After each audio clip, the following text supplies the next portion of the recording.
Maka kata Nabi SAW, yang kalian infakkan di masa hidup kalian, itu yang kalian kelola. Dan yang kalian tabung terus, ya, itu akan dikelola oleh ahli waris. Kan kalau kita meninggal, udah ahli waris yang kelola. Iya kalau mereka bangunin masjid buat kita. Iya kalau mereka sedekahkan buat kita. Tapi umumnya mereka pakai, gitu kan. Jadi sebaiknya jangan menunggu masa kematian baru kemudian kita menyesal nanti, ya tidak bisa bersedekah. Karena orang nanti, Bapak Ibu sekalian, kalau meninggal berharap kembali ke dunia bisa menyedekahkan bukan satu butir kurma, semua hartanya. Dia berharap semua di rekeningnya disedekahkan segera baru dia meninggal lagi. Tapi pada saat itu penyesalan tidak ada gunanya karena tidak mungkin kita kembali hidup. Allahu Rabbi wal Islam dini wa Muhammadan Rasulullah. Assalamualaikum warahmatullahi wabarakatuh. Alhamdulillah, kalimat yang paling pantas untuk terucap dari lisan setiap orang yang beriman dengan penuh keyakinan bahwasanya kalimat ini adalah kalimat penghubung antara seorang hamba dengan Tuhannya, dan kalimat ini dikenal dengan kalimat syukur dalam agama Islam atau berterima kasih, yang dengannya Allah Subhanahu wa taala akan menambah apapun yang kita butuhkan untuk roda kehidupan di muka bumi ini dan disempurnakan dengan balasan yang besar nanti di surga pada hari kiamat. Oleh karena itu jadilah sosok muslim yang selalu saja bersyukur kepada Allah. Selanjutnya kita panjatkan salam hormat kita kepada utusan Allah Nabi besar Muhammad sallallahu alaihi wa ala alihi wa sahbihi wasallam, sebagaimana Allah telah perintahkan kita untuk mengucapkan salam hormat kepada beliau. Pada kesempatan ini seperti biasa, di saat Allah Subhanahu wa taala mudahkan, kita akan lanjutkan bedah buku Meraih Pahala Besar dengan Amalan Ringan yang ditulis oleh Muhammad Khair Yusuf. Dan alhamdulillah pada kesempatan yang lalu kita sudah menghabiskan bab zikir dan doa, dan juga sebelumnya cukup banyak bab-bab yang sudah kita bahas. Semoga Allah SWT jadikan sebagai ilmu yang bermanfaat dan Allah mudahkan kita untuk mengamalkan tentunya. Allahumma amin. Dan juga sebelum masuk ke bab lanjutannya, kita terus berdoa untuk saudara kita di Palestina, terutama Gaza. Semoga Allah SWT berikan mereka kesabaran, kemenangan. Allah SWT juga menerima para syuhada mereka dan Allah ikut sertakan bersama mereka pahala buat kita, baik dengan jiwa, dengan harta dan apapun yang Allah Subhanahu wa taala mudahkan untuk kita semua. Dan juga kita selalu mendoakan agar negara kita menjadi negara yang aman, tentram, damai, makmur, dan Allah Subhanahu wa taala mempertahankan kemerdekaan dan persatuan juga kesatuan kita selama Allah Subhanahu wa taala masih menjalankan kehidupan atau mengizinkan jalannya kehidupan di muka bumi ini sebelum kiamat tentunya. Dan semoga Allah berikan petunjuk para pemimpin kita untuk menjalankan amanah dengan baik dan menjadikan kita masyarakat yang selalu gotong royong menjaga kemerdekaan dan juga memakmurkan negara kita sehingga kita menjadi contoh bagi negara-negara yang lain. Dan semoga Allah menyatukan kita semua di surga firdausnya tanpa hisab sebagaimana disatukan dalam majelis ilmu yang mulia ini. Allahumma amin. Baik, kita akan masuk di halaman 55 dari buku kita ini, bab baru, bab sedekah dan infak. Bab ini seperti biasanya kita akan jelaskan dulu prolognya atau pemukadimah daripada bab ini. Sedekah ini teman-teman sekalian adalah memberikan sesuatu di jalan Allah Subhanahu wa taala, apapun sifatnya. Apakah itu makanan, minuman, pakaian, tanah misalnya, tempat tinggal, transportasi, hewan tunggangan kah, atau mungkin mobil atau motor di masa kita sekarang, apa saja yang kita keluarkan di jalan Allah maka disilakan dengan sedekah. Sampai senyum pun kepada sesama muslim itu adalah sedekah. Dan ini babnya luas sekali. Dan ini satu bab rahasia yang luar biasa yang harus diketahui oleh setiap muslim dan muslimah. Kalau ingin bahagia hidup, ingin melakukan amal yang paling mudah mendekatkan diri kita kepada Allah Subhanahu wa taala, setelah yang wajib-wajib, maka kita bicara bab sedekah. Jadi seringlah sedekah, maka otomatis kebutuhan kita akan dipenuhi, dosa kita akan dimaafkan, derajat kita akan ditinggikan, nama kita akan diharumkan, baik itu di sisi Allah Subhanahu wa taala ataupun di sisi manusia. Semua orang yang dermawan, suka memberi, suka berbagi, pasti disukai. Siapa yang tidak suka dengan orang yang suka mentraktir, suka mengirimkan hadiah, ya, suka membuat kejutan-kejutan dengan selalu mendahulukan diri kita daripada diri dia. Pasti semua orang suka dengan sifat seperti ini. Walaupun mungkin secara fisik dia biasa saja. Mungkin orang itu tidak seberapa cantik, tidak seberapa tampan. Mungkin juga bukan dari keluarga yang terkenal misalnya. Atau orang yang kaya raya, milioner misalnya. Tapi dia suka sekali berbagi. Kita akan temukan orang ini adalah orang yang disukai. Allah Subhanahu wa taala buat manusia suka dengan sifat kedermawanan itu. Begitu juga dia mulia di sisi Allah Subhanahu wa taala. Karena akan mendapatkan pahala sangat besar sebagaimana akan kita jelaskan panjang lebar dalam bab kita ini insyaallah. Dan sebaliknya, orang yang bakhil atau pelit, setampan apapun dia, secantik apapun dia, setinggi apapun martabat dia di keluarganya atau misalnya di sukunya atau selimpah apapun harta dia, tetap saja kalau dia perhitungan orang tidak suka. Ya, setiap apa-apa pasti selalu orang lain yang disuruh bayar. Atau misalnya dia selalu maunya menerima hadiah tapi tidak pernah membalas hadiah orang lain misalnya. Maka orang tidak suka dengan orang-orang yang seperti ini. Ini secara rasional dulu kita bicara. Oleh karena itu Islam datang menghadirkan sedekah ini sebagai sebuah bab khusus untuk diperhatikan oleh setiap muslim dan muslimah. Nanti akan kita panjang lebar jelaskan tentang masalah sedekah ini tentunya. Kita masih baru di judulnya. Kalau diitlakkan sedekah maka itu lebih global. Sedekah itu lebih global. Ya, artinya masuk kepada semua yang wajib dan yang sunnah. Tapi kalau infak maka umumnya itu masuknya kepada yang diwajib-wajibkan. Biasanya lebih suka digunakan seperti misalnya infak itu nafkah ya. Nafkah buat keluarga misalnya ya. Maka itu lebih kepada kewajiban. Tapi kalau diitlakkan sedekah semua masuk di dalamnya. Dan infak ini lebih banyak kepada harta yang dikeluarkan. Kalau sedekah tadi saya bilang lebih umum. Masuk kepada segala jenis tadi yang sudah kami paparkan. Nah itu kurang lebih gambaran tentang sedekah. Ayat Al-Quran yang bicara tentang sedekah cukup banyak. Saya tidak ingat apakah saya sudah pernah bacakan di sini Al-Baqarah surah nomor 2 ayat 161 sampai 174. Sudah pernah belum? Hah? Lupa. Baik, kita buka aja. Supaya karena ini berhubungan sekali dengan masalah tema kita ya. Silakan dibuka dalam Al-Quran surah Al-Baqarah surah nomor 2 ayat 261. Kita akan baca sampai 274 ya. Saya akan bacakan ya. A'udzubillahi minasyaitonirrajim. Bismillahirrahmanirrahim. Karena kita sekarang seperti lagi tadabburi ayat, kita baca isti'adzah karena bukan cuma saksi bahasan ya. Kalau hanya sekedar baca buku, kemudian ada potongan ayat, kita biar tidak baca isti'adzah nggak masalah. Tapi karena ini kita sedang membaca belasan ayat dan kita seperti sedang akan mentadabburi Al-Quran, maka kita membaca Al-Qurannya secara langsung.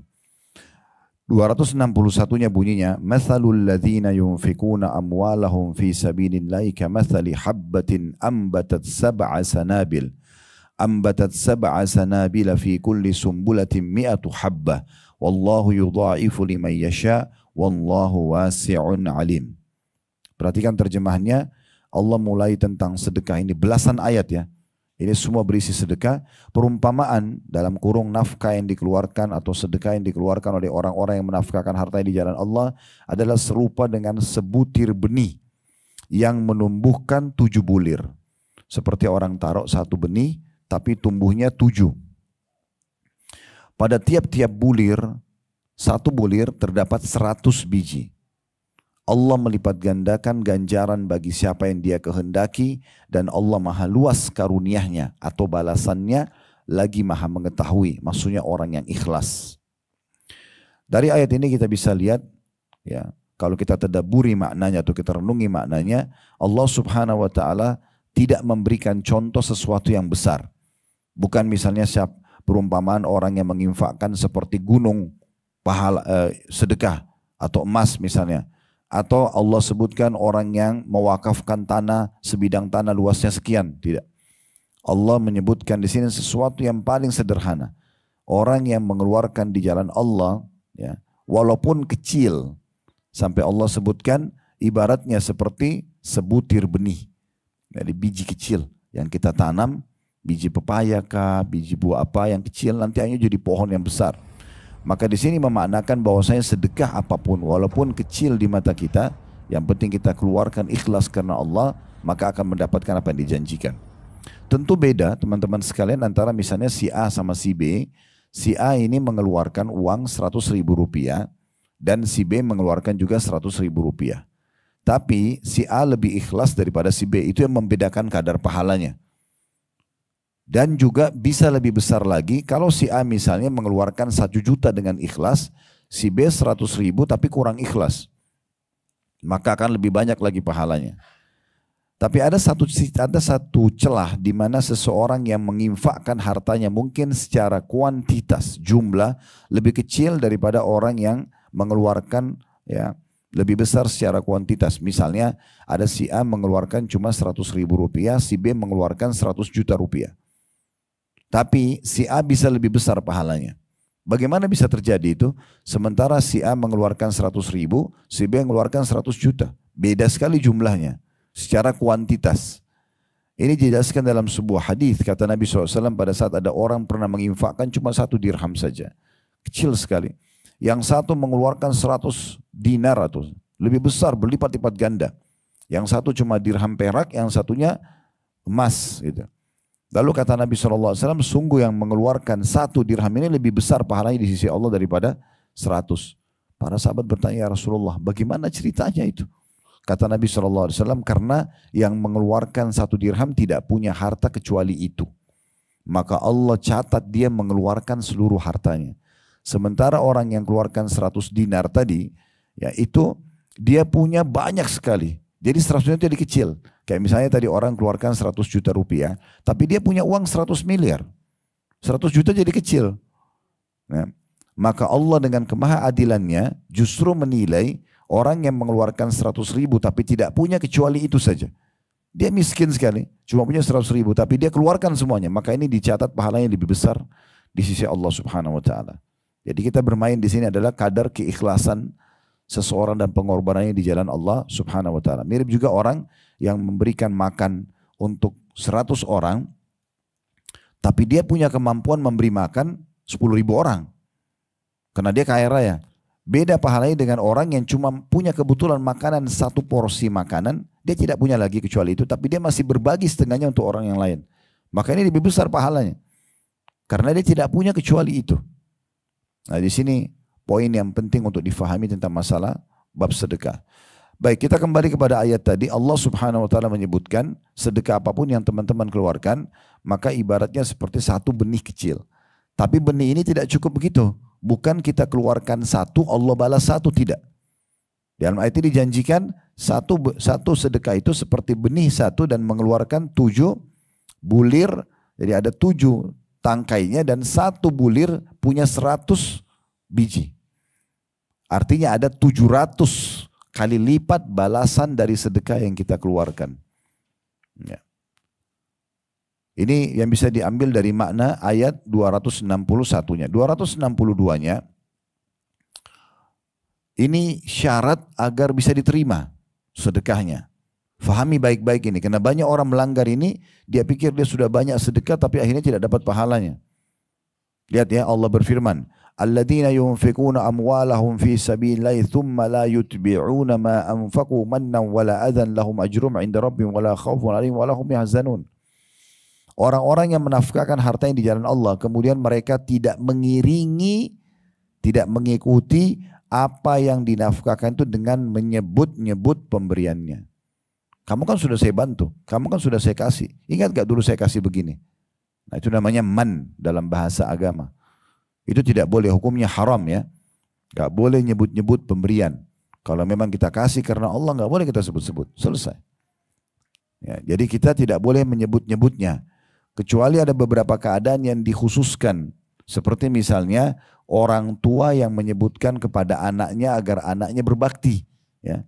Contoh ada orang tua, udah biaya anaknya, udah besarkan, tapi ternyata anaknya ini nggak bakti, malah durhaka.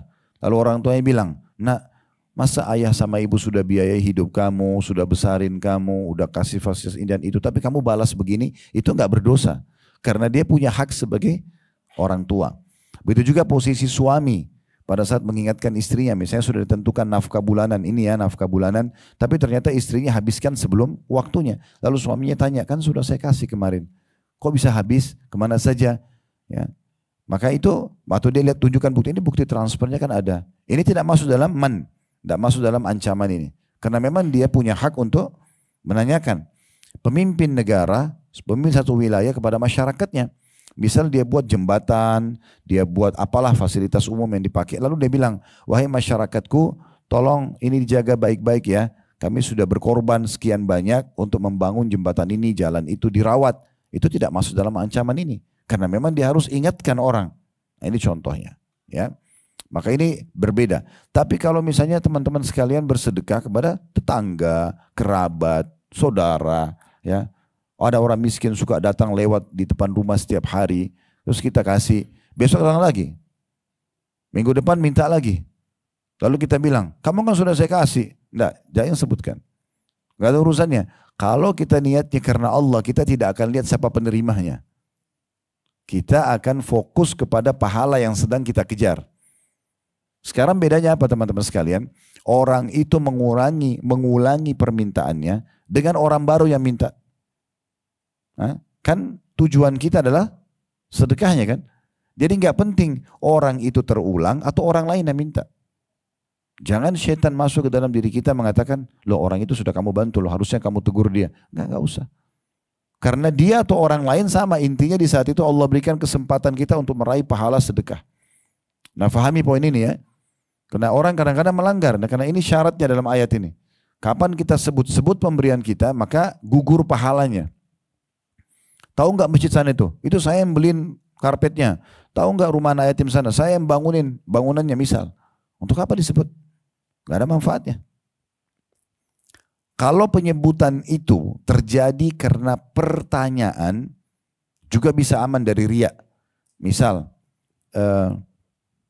Bapak Ibu ditanya oleh sekolah anak kita misalnya. Ada infak diminta sedekah untuk bangunan. Lalu kita ditanya, apakah Bapak Ibu sudah nyumbang? Misal, oh kita mengatakan iya sudah, ini buktinya. Nah itu tidak masuk. Karena kita sedang ditanya. Yang jadi masalah besar ini tidak ditanya cerita. Ya. Itu riya. Sama kita ditanya misalnya, Ibu, saya tadi sebelum datang pengajian atau pas datang, pas waktu duhur. Atau pas lewat duhur misalnya setengah jam atau 15 menit. Terus tuan rumah tanya, Ibu udah sholat belum? Kan kita ditanya. Oh iya sudah tadi saya sholat di sana. Ini enggak riya, karena memang kita ditanya. Riya itu enggak ditanya, ngomong. Nah, kamu udah sholat, saya sudah sholat. Enggak ada yang tanya. Kan gitu. Nah itu jadi riya. Kan gitu. Baik kita kembali tadi. Jadi syarat pertama agar diterima jangan sebut-sebut. Udah pokoknya selama tidak ada yang tahu, nggak usah ada yang tahu. Gitu kan? Kalau perlu selama ini menyumbang selalu titip pesan. Namanya hamba Allah aja ya. Nggak usah tulis hajjah fulana ini panjang lebar. Ya. Begitu disebut pakai mikrofon masjid. Wah setan bisikin tuh nama kau disebut. Iya ya, riya. Kata Nabi SAW al-yasiru minar riya syirk. Sedikit saja riya sudah syirik kepada Allah. Baik, itu yang pertama. Yang kedua, dan tidak menyakiti perasaan si penerima. Ini dari 1400 tahun yang lalu Allah turunkan ini. Gak boleh sakiti mereka. Banyak contoh-contoh menyakiti perasaan penerima. Lagi di lampu merah, kita mau bantu orang miskin. Buka jendelanya Bapak Ibu sekalian. Buka jendela, buka dan kasih. Kita harus menganggap diri kita lebih butuh kepada sedekah tersebut daripada orang miskin yang menerimanya. Kita harus tahu itu karena kita sedang mendapatkan peluang ibadah. Tidak usah lihat siapa penerimanya. Ya. Buka jendelanya kasih baik-baik. Ucapin salam, assalamualaikum. Terus ini kasih. Boleh kita bilang tolong doain saya. Tapi buka jendela sedikit. Cuma jarinya yang keluar itu pun cuma 500 rupiah. Nah, ini luar biasa. Ini. Menyakiti perasaan enggak? Sekarang cara memahami sakit atau tidak. Bayangkan kalau kita di posisi dia. Begitu aja. Kira-kira kita sakit enggak? Sekarang tetangga kirim makanan, kita kirim piringnya kosong kembali. Kira-kira kita kalau di posisi tetangga sakit hati nggak? Contohnya saja ya. Jadi banyak sekali contoh-contoh. Jadi jangan sampai menyakiti perasaan si penerima. Kasih orang barang sambil dilempar ke dia misalnya. Kena anggap remeh, nggak boleh. Kemas pemberian itu sebaik mungkin. Apalagi kepada orang-orang yang bisa kita dapat double pahala. Seperti contoh kepada orang tua kita.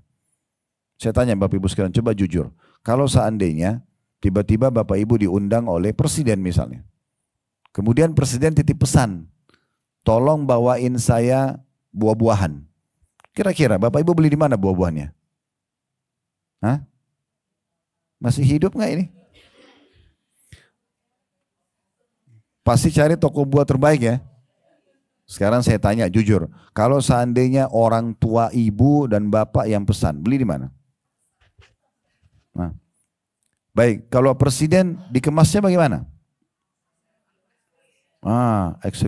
Eksklusif ya, pakai keranjang, pakai pita, pakai. Kalau orang tuanya yang pesan, mau kreseknya bau ikan enggak apa-apa ya. Ini kekeliruan ini. Harusnya buat orang tua kita lebih baik dari untuk presiden. Kan gitu. Itu contoh. Berikan yang terbaik. Sama suami istri. Sama suami istri. Sering memberikan hadiah satu sama lain. Dan berikan hadiah yang terbaik. Berikan yang terbaik untuk pasangan. Kata Nabi SAW, tahadu tahabu. Saling memberikan hadiah, pasti kalian akan saling mencintai. Muncul rasa suka. Nah yang saya sering temukan dalam kasus rumah tangga, ibu-ibu ini suka sekali kalau suaminya kasih hadiah. Tapi dia tidak pernah kasih. Selalu alasannya kenapa? Itu kan kewajiban dia. Kok lucu ini? Ini bukan nafkah ini. Ini hadiah. Saling memberi. Kenapa nggak kasih? Ini contohnya. Jadi jangan sampai menyakiti perasaan si penerima. Apapun metodenya, apapun cara, mungkin tidak semua tidak di benak saya sekarang. Tapi jangan sakiti mereka. Dan harus kita tanamkan supaya tidak sakiti orang-orang penerima ini. Harus kita tanamkan dalam diri kita. Kita lebih butuh dengan sedekah itu daripada dia. Karena yang kita sedekah, misalnya Bapak Ibu bantu 1 juta rupiah kepada seseorang. Ada nilai 1 juta. Dia kan pakai uang itu ya, bayar utangnya, misalnya biaya anaknya, apalah segala macam, habis. Tapi kita yang bersedekah, 1 juta itu sedang dibawa ke timbangan amal oleh orang miskin itu perantaranya, yang akan dilipat gandakan tadi ingat ayat 261, sampai 700 kali lipat. Artinya kalau tidak melalui dia, tidak sampai ke timbangan amal itu. Maka fahami kita lebih butuh. Ulama salaf dulu, para sahabat, para tabi'in, mereka saking fahamnya poin ini Bapak Ibu sekalian, sampai mereka yang keluar cari orang miskin. Bukan mereka yang tunggu untuk didatangi. Karena level sedekah itu lebih afdal, lebih baik kalau seandainya kita yang sengaja memang mengejar peluang sedekah itu dibandingkan ya, kitanya yang ya. Jadi kita daripada kita dimintai oleh orang. Bayangkan kalau kita tinggal di satu komplek perumahan, dijaga dengan security, apalagi dekat jalan tol, kemudian kita berharap ada orang miskin yang datang kepada kita. Kapan kira-kira? Di komplek tidak bisa masuk, keluar langsung masuk tol, keluar tol langsung masuk kantor atau masuk mall, pulang lagi begitu. Siapa yang mau disedekahin ini? Apalagi dia tidak mau keluar nyari, tidak mau mencari yayasan sosial untuk dia menjadi donatur tetap tiap bulan misalnya. Ini kan jadi tertutup sekali pintu sedekah buat dia. Padahal peluang untuk mendapatkan pahala luar biasa dari sedekah itu. Baik, kita lanjutkan ayatnya. Kalau mereka tidak menyebut-nyebut pemberian itu dan tidak menyakiti perasaan penerima, mereka memperoleh pahala di sisi Tuhan mereka. Tidak ada kekhawatiran terhadap mereka dan tidak pula mereka bersedih hati. Tidak akan ada yang luput dari nilai sedekah yang mereka keluarkan. Bahkan akan membuat mereka gembira nanti pada saat menerima balasannya. Ayat 263-nya, qaulun ma'rufun wa maghfiratun khairum min sadaqatin yatba'uha adza wallahu ghaniyyun halim. Perkataan yang baik dan pemberian maaf lebih baik daripada sedekah yang diiringi dengan sesuatu yang menyakitkan perasaan si penerima. Allah Maha Kaya lagi Maha Penyantun. Biar kita lagi tidak punya, jangan bilang, kamu nggak tahu ya saya juga lagi susah. Enggak. Tapi perkataan yang baik kata Allah. Maaf ya, hari ini saya belum bisa bantu. Saat ini saya belum bisa, karena benar-benar kita nggak punya. Bukan minta maaf tapi punya ya, enggak. Tapi di sini kita nggak punya, kita mungkin juga dalam posisi kepepet, kita lagi susah. Ya tetap aja Allah memerintahkan di sini perkataan yang baik. Maaf, minta maaf gitu kan, kalau kita belum bisa membantunya. Selanjutnya ayat 264-nya. Ini ayat 263 masih menyambung 262 tadi tentang tidak boleh menyakiti perasaan si penerima. Ayat 264-nya, ya ayyuhalladzina amanu la tubtilu shadaqatikum bil manni wal adha kalladzi yunfiqu malahu riya'an nasi wa la yu'minu billahi wal yawmil akhir. فمثله كمثل صفوان عليه تراب فأصابه وابل فتركه صلدا لا يقدرون على شيء مما كسبوا والله لا يهدي القوم الكافرين. Hai orang-orang beriman, masih nyambung 262, 263, ini 264 masih mengulangi tentang syarat tadi ya. Hai orang beriman, jangan kamu menghilangkan pahala sedekahmu, berarti bisa batal sedekahnya. Kalau apa ya? Dengan menyebut-nyebutnya dan menyakiti perasaan si penerima. Seperti orang yang menafkahkan hartanya karena riya, pamer kepada manusia. Dan dia tidak beriman kepada Allah dan hari kemudian. Maksudnya tidak berharap pahala dari Allah dan juga balasan surga hari kiamat. Maka perumpamaan orang itu seperti batu licin. Bisa dibayangkan sebuah batu yang licin, ya, yang di atasnya ada tanah. Nah, tanah ini diibaratkan seperti amal yang dibuat oleh orang yang riya tadi. Batunya licin, ditaburi tanah di atasnya. Lalu kata Allah, kemudian batu itu ditimpa dengan hujan yang lebat, ya. Lalu menjadi bersihlah batu itu tanpa tanah. Maksudnya tidak ada pahalanya, ya. Mereka tidak menguasai sesuatu pun dari apa yang mereka usahakan. Maksudnya apapun yang mereka jadikan sebagai income mereka sebenarnya bukan dari mereka. Allah yang berikan mereka kemampuan, tenaga, energi, ide, kesempatan. Allah yang berikan semua itu. Dan Allah tidak memberi petunjuk kepada orang-orang yang kafir. Maksudnya tidak mau meyakini tentang firman Allah ini. 265-nya. وَمَثَلُ الَّذِينَ يُنْفِقُونَ أَمْوَالَهُمْ ابْتِغَاءَ مَرْضَاتِ اللَّهِ وَتَثْبِيتًا مِنْ أَنْفُسِهِمْ كَمَثَلِ جَنَّةٍ بِرَبْوَةٍ أَصَابَهَا وَابِلٌ فَآتَتْ أُكُلَهَا ضِعْفَيْنِ فَإِنْ لَمْ يُصِبْهَا وَابِلٌ فَطَلٌّ وَاللَّهُ بِمَا تَعْمَلُونَ بَصِيرٌ. Sekarang Allah masuk kepada perumpamaan orang yang diterima sedekahnya karena mereka ikhlas karena Allah. Dan perumpamaan orang-orang yang membelanjakan hartanya karena mencari keridhaan Allah. Dan untuk keteguhan jiwa mereka. Maksudnya supaya iman dalam hatinya kokoh. Tetap dia mau istiqamah mengerjakan perintah itu. Ya. Dikatakan di sini seperti sebuah kebun yang terletak di daratan tinggi yang disiram oleh hujan lebat. Di sini Allah berikan juga kita sebuah ilmu ya. Jadi kalau daratan tinggi, kemudian hujan lebat turun padanya, ternyata di sini Allah menyebutkan kebun itu akan menghasilkan 2 kali lipat hasil panennya. Jika hujan lebat tidak menyiraminya, maka hujan gerimis pun memadai. Dan Allah maha melihat apa yang kamu perbuat. Jadi di sini banyak sekali pelajaran dari hadis ini ya, dari ayat ini. Pertama adalah perumpamaan orang yang ridho karena Allah, ikhlas karena Allah, dia akan dapat berlipat ganda balasan. Dan juga Allah mengatakan Allah maha melihat apa yang kamu perbuat. Artinya tidak butuh kamu lihat orang lain melihatnya. Tidak butuh, yang penting Allah tahu. Udah cukup. 266-nya, ayawaddu ahadukum an takuna lahu jannatu min nakhili wa anabi tajri min tahtiha al-anharu lahu fiha min kulli thamarati wa asabahu al-kibar walau dhurriyyatun du'afa fa asaba i'sarun fi narun fahtaraqat kadzalika yubayyinu Allahu lakumul ayati la'allakum tatafakkarun.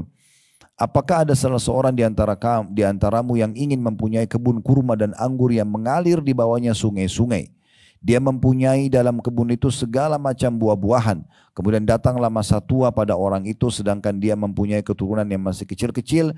Maka kebun itu ditiup angin keras yang mengandung api. Lalu terbakarlah. Demikianlah Allah menerangkan ayat-ayatnya kepada kamu supaya kamu memikirkannya. Jadi ini perumpamaan orang-orang yang numpuk-numpuk hartanya. Dia tidak menginfakkan di jalan Allah. Seperti orang yang punya kebun lebat sebenarnya buahnya, kebun kurma, kebun ini. Tapi karena dia tidak pernah infakkan jalan Allah, maka tiba-tiba datang ajal kepadanya, dia meninggal dan tidak bermanfaatlah harta tersebut buat dia. Tidak bermanfaat. Makanya Nabi SAW pernah bertanya kepada para sahabat, siapa di antara kalian yang mau dia mengelola hartanya sendiri atau dikelola oleh ahli warisnya? Kata para sahabat, ya Rasulullah, tentu kami ingin kami yang mengelolanya. Ya, maksudnya di sini maknanya adalah kalian mau kelola di masa hidup kalian atau nanti kalian meninggal biarkan ahli waris mengelolanya. Kata para sahabat, tentu kami ingin kami yang kelola ya Rasulullah. Karena kami kan yang kerja.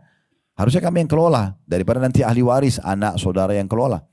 Maka kata Nabi SAW, yang kalian infakkan di masa hidup kalian itu yang kalian kelola. Dan yang kalian tabung terus ya, itu akan dikelola ahli waris. Kan kalau kita meninggal udah ahli waris yang kelola. Iya kalau mereka bangunin masjid buat kita.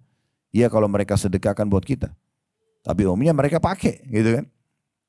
Jadi sebaiknya jangan menunggu masa kematian baru kemudian kita menyesal nanti. Ya tidak bisa bersedekah. Karena orang nanti Bapak Ibu sekalian kalau meninggal berharap kembali ke dunia bisa menyedekahkan. Bukan satu butir kurma, semua hartanya. Dia berharap semua di rekeningnya disedekahkan segera baru dia meninggal lagi. Tapi pada saat itu penyesalan tidak ada gunanya karena tidak mungkin kita kembali hidup. Ayat 267-nya, Ya ayyuhalladzina amanu anfiqu min tayyibati ma kasabtum wa mimma akhrajna lakum minal ard wa la tayammamul khabitha minhu tunfikuna wa lastum biakhidhi illa an tugmidu fi wa'lamu anna Allah ganiyyun hamid. Ini syarat ketiga. Tadi kan syarat pertama apa?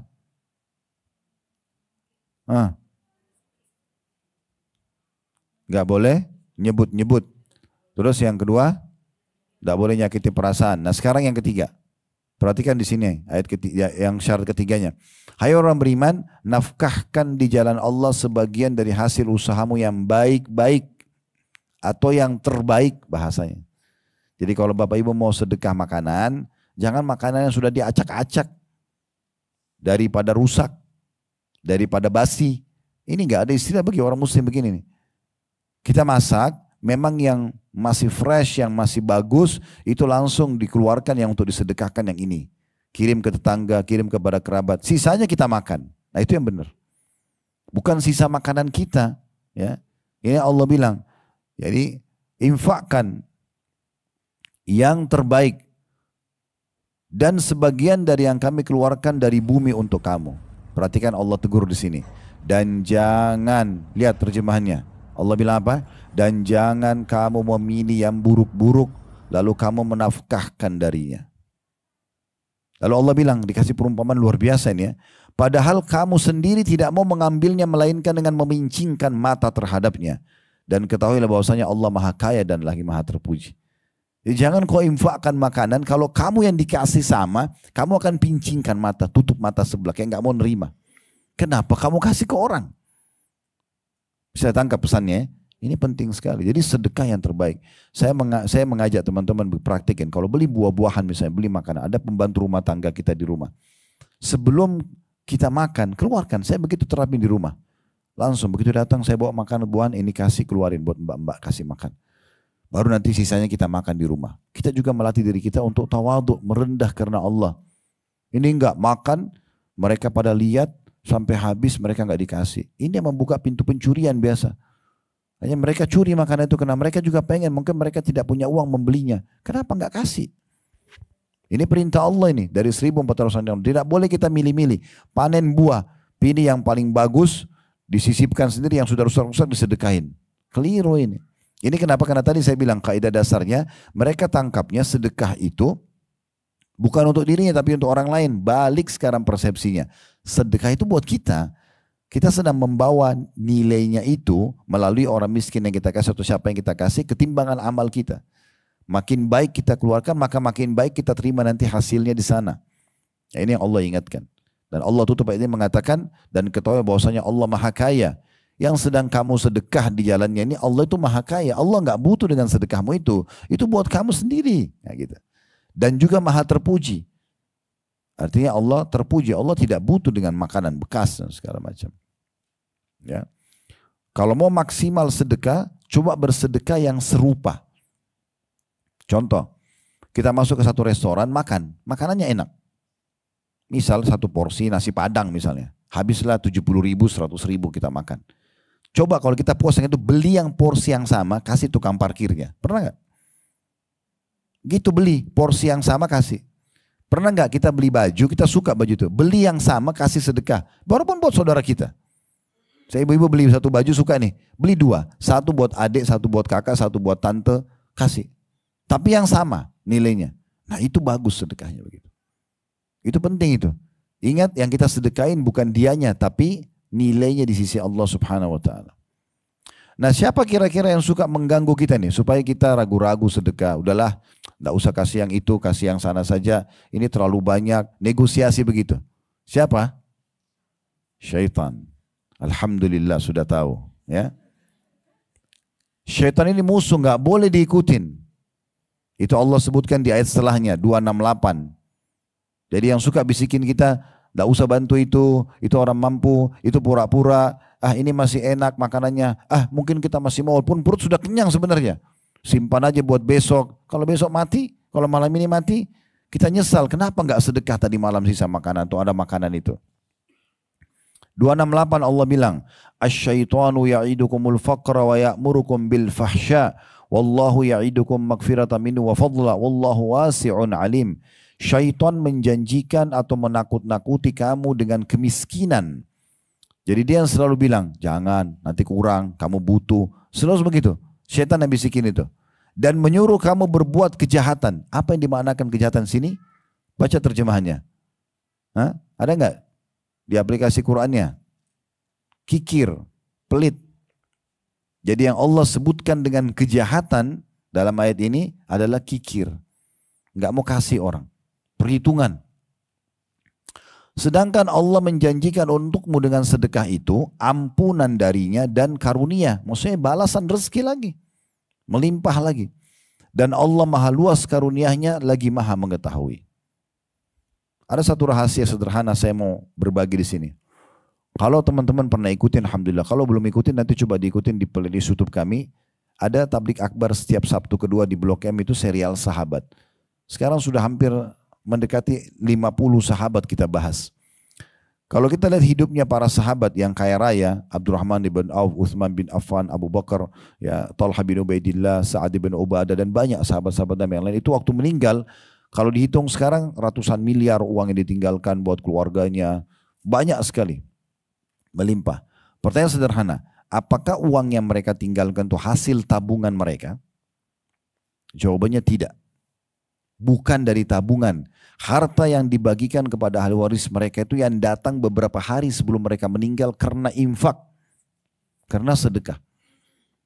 Jadi persepsinya harus diperbaikin ya. Kapitalis bilang menabung pangkal kaya. Islam mengatakan sedekah pangkal kaya. Ketemu gak? Yang satu bilang tahan, yang satu bilang keluar. Ketemu gak?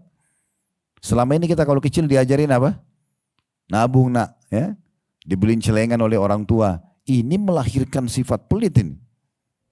Coba contoh ya, ini contoh saja. Saya tidak salahkan siapapun karena saya pun dulu waktu kecil dibelikan celengan. Tapi saya setelah faham teori agama, saya ubah persepsi ini. Dan saya berbagi ke jamaah.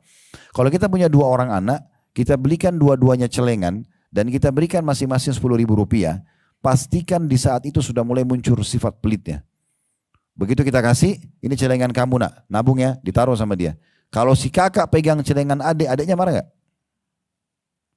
Adik pegang celengan kakak marah gak? Bahkan kita orang tuanya pegang celengan anak itu marah gak dia?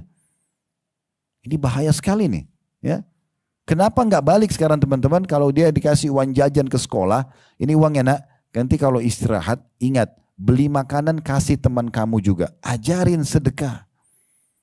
Biarin dia berbagi. Dibiasakan. Lihat orang miskin di jalan kita lagi lewat, kasih sedekah. Biarkan anak-anak lihat. Saya sekarang kalau jalan dengan di atas kendaraan sama anak-anak biasa ingatkan. Karena mereka sudah tahu, ada orang miskin kita mampir. Itu orang miskin, mereka berebut. Saya kadang-kadang gilir mereka. Ini yang pertama, kasih. Habis itu si adiknya lagi, kasih. Jadi mereka terbiasa. Masuk masjid ada kota amal, jangan lewatkan, selalu bersedekah. Mereka sudah minta, kasih. Biarin, tidak apa-apa. Itu yang benar. Karena memang kita disuruh dalam Islam untuk sedekah dan tidak boleh kita takut dengan kemiskinan. Yakin dengan sedekah Allah akan ganti. Kehidupan para sahabat begitu.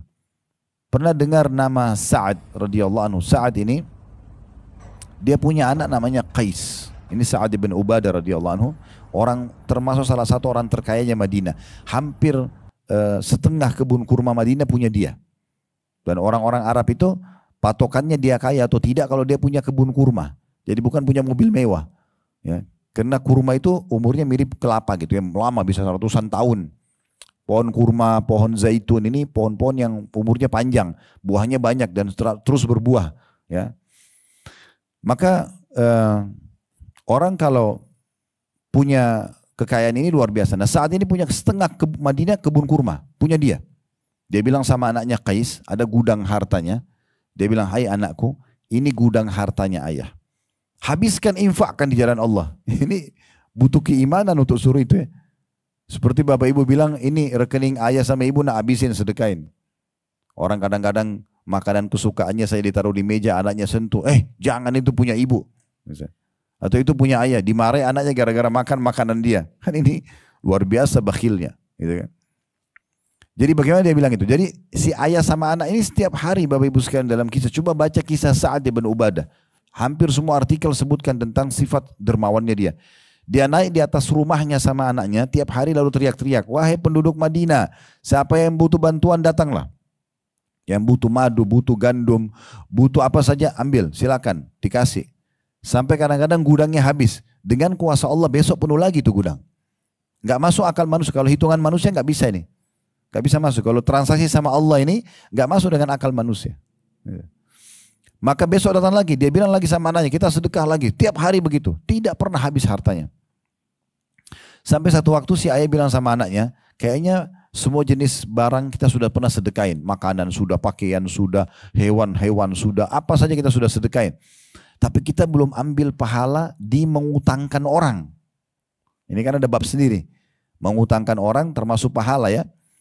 Jadi pahalanya sangat besar. Kata Nabi SAW, siapa yang memberikan utang kepada orang lain atau memberikan tenggang waktu atau memaafkannya utang itu, maka dia akan datang pada hari kiamat mendapat naungan, tidak ada mendapat naungan Allah di mahsyar, tidak ada naungan kecuali naungannya.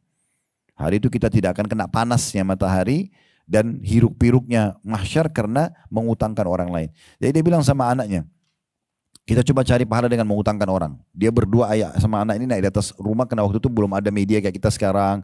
Bisa share gitu ya. Mereka harus teriak-teriak. Wahai penduduk Madinah, siapa yang butuh utang datanglah. Datanglah orang-orang yang miskin, susah bantu, yang butuh bantuan antri. Diutangin sama dia. Udah habis semua, sekian banyak orang utang, jatuh tempo nih. Lalu mereka sepakat ayah sama anak. Nanti kalau saat jatuh tempo mereka datang, mereka akan mengatakan sesungguhnya ya, kami tidak akan ambil lagi apa yang sudah kami pinjamkan di jalan Allah. Dimaafkan. Hanya untuk kejar pahalanya aja. Gitu kan? Begitu mereka luar biasa fahami tentang masalah sedekah itu. Tidak usah ragu dan jangan khawatir kalau kita keluarkan sedekah lalu kemudian kita ini kesusahan. Itu janji Allah tidak mungkin salah. Kemudian Allah menjelaskan tentang masalah tadi 268 tentang hati-hati syaitan. Selalu bisik-bisikan kalian kekhawatiran tentang miskinan. Dan selalu mengajarkan kalian untuk pelit. Dan Allah justru menyuruh kalian bersedekah dengan menjanjikan dari sisinya pengampunan dosa dengan sedekah itu. Dan juga Allah akan berikan karunia-Nya. Maksudnya Allah akan ganti rezeki yang melimpah. Dan Allah itu maha luas karunia-Nya dan maha mengetahui. Maksudnya tidak bisa dinilai lagi kekayaan Allah subhanahu wa ta'ala. Lalu Allah sebutkan di ayat 269-nya pujian terhadap orang yang faham ini lalu mengaplikasikan dalam kehidupan mereka.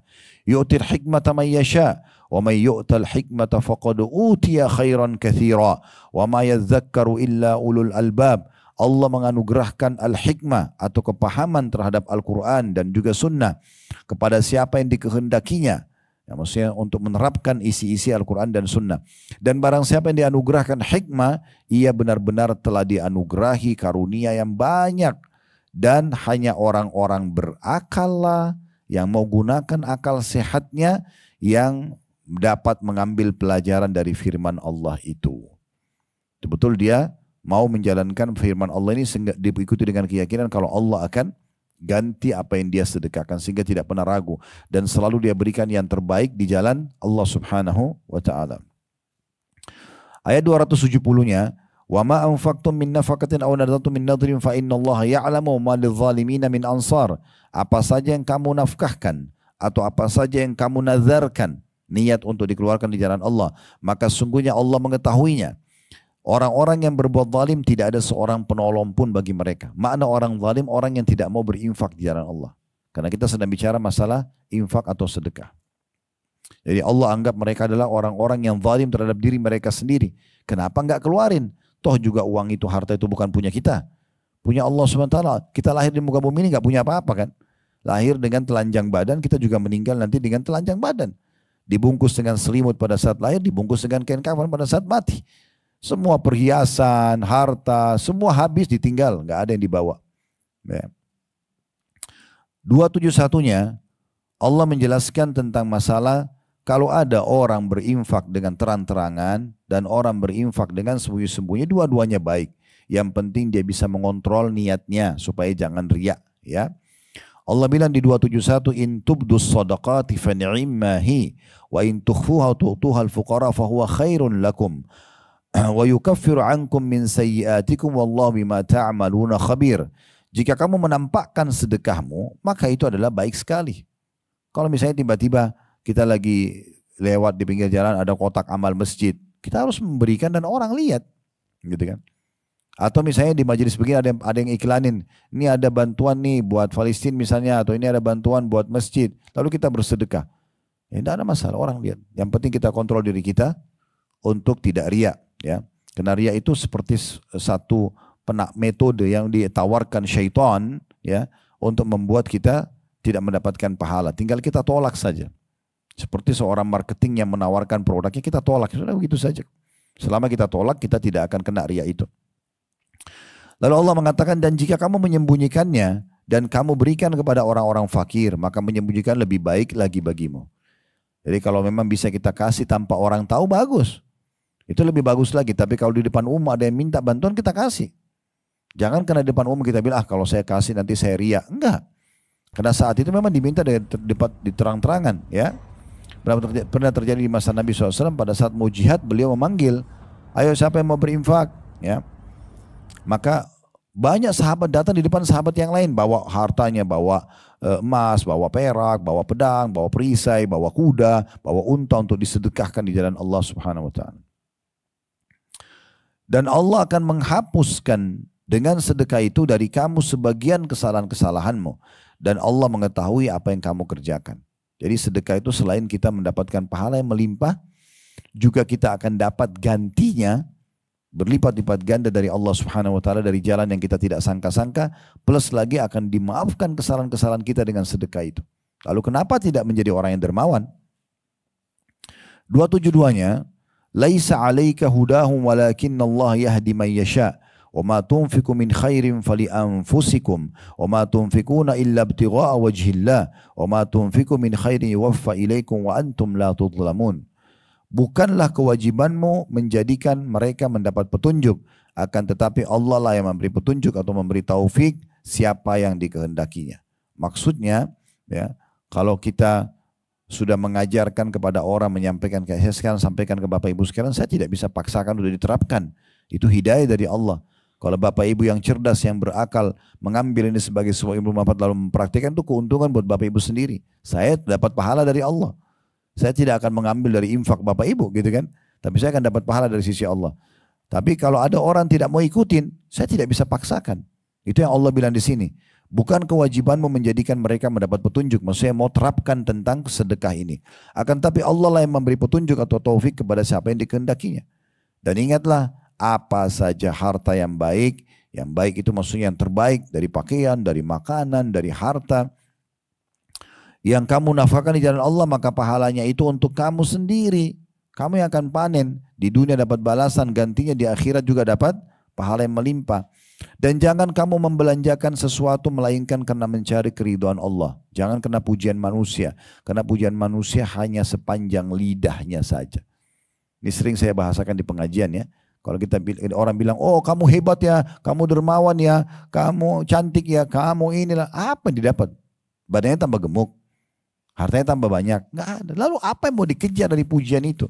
Sementara pujian itu mendatangkan riya. Ya, ini pernah saya kasih contoh di bab sholat. Waktu kita jelaskan bab sholat, ya. Ada orang kadang-kadang subhanallah semalam suntuk dia sholat tahajud nih. Habis sekalian dia sudah ikhlas karena Allah, dia baca ayat, dia berdoa, dia menangis. Besok pagi dia rusak pahalanya hanya dengan cerita sama temannya. Semalam itu saya sholat, saya nangis. Temannya nggak nanya dan tidak ada hubungannya. Apa sebabnya diceritakan tidak tahu. Bisikan syaitan. Terus temannya bilang, oh iya kamu hebat ya, soleha banget. Udah, siapa yang didapat? Angin lalu. Gak ada manfaatnya. Lalu untuk apa tunggu pujian orang ini, untuk apa? Itu yang Allah ingatkan di sini. Untuk apa? Cari keridhaan Allah, bukan keridhaan manusia. Dan apa saja harta yang baik yang kamu nafkahkan, niscaya kamu akan diberi pahalanya dengan cukup, sedangkan kamu sedikit pun tidak akan dianiaya atau dirugikan.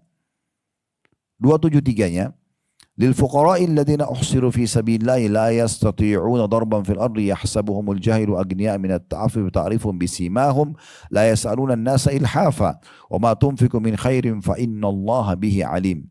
Berinfaklah kepada orang-orang fakir yang terikat oleh jihad. Nah ini sekarang di Palestina.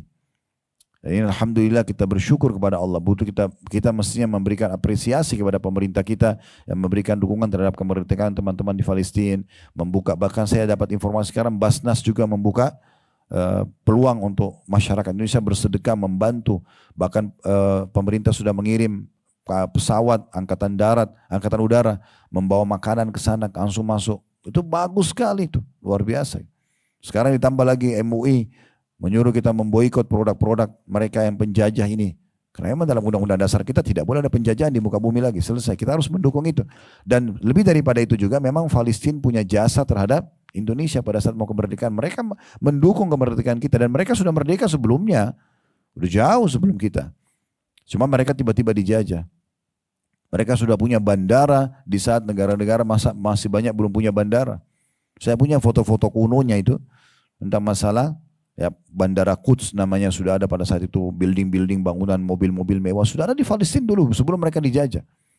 Ya, sampai tahun 1947 itu mereka masih aman. 1948 baru direbut oleh Israel gitu. Baik, kita kembali ke sini. Allah mengatakan berinfaklah kepada orang-orang fakir yang terikat dengan jihad di jalan Allah. Mereka tidak dapat berusaha di muka bumi, maka mereka tidak bisa kerja karena mereka harus perang. Ya. Orang-orang yang tidak tahu menyangka mereka adalah orang-orang kaya karena mereka memelihara diri dari minta-minta. Ada orang sebenarnya miskin dia, tapi karena mulia dirinya dia nggak mau minta. Jangan kita bodoh-bodohan nih. Orang ini kan tidak minta, nggak usah saya kasih. Enggak, kita tahu kok sebenarnya dia tinggal dalam gang, ya mungkin bajunya juga pas-pasan, mungkin anaknya juga ya ada yang sakit, tapi dia tidak minta sama orang. Bantu mereka, kasih tanpa harus minta. Orang yang dermawan sebenarnya level tertingginya adalah orang yang memberi sebelum diminta. Memang dia suka kasih. Dan di saat itulah Allah juga akan bukakan pintu rezeki kepada dia. Kata Allah, orang-orang miskin yang baik ini, mereka tidak minta-minta. Kamu kenal mereka dengan melihat sifat-sifatnya. Penampilannya, tutur katanya, keadaan dia jelas.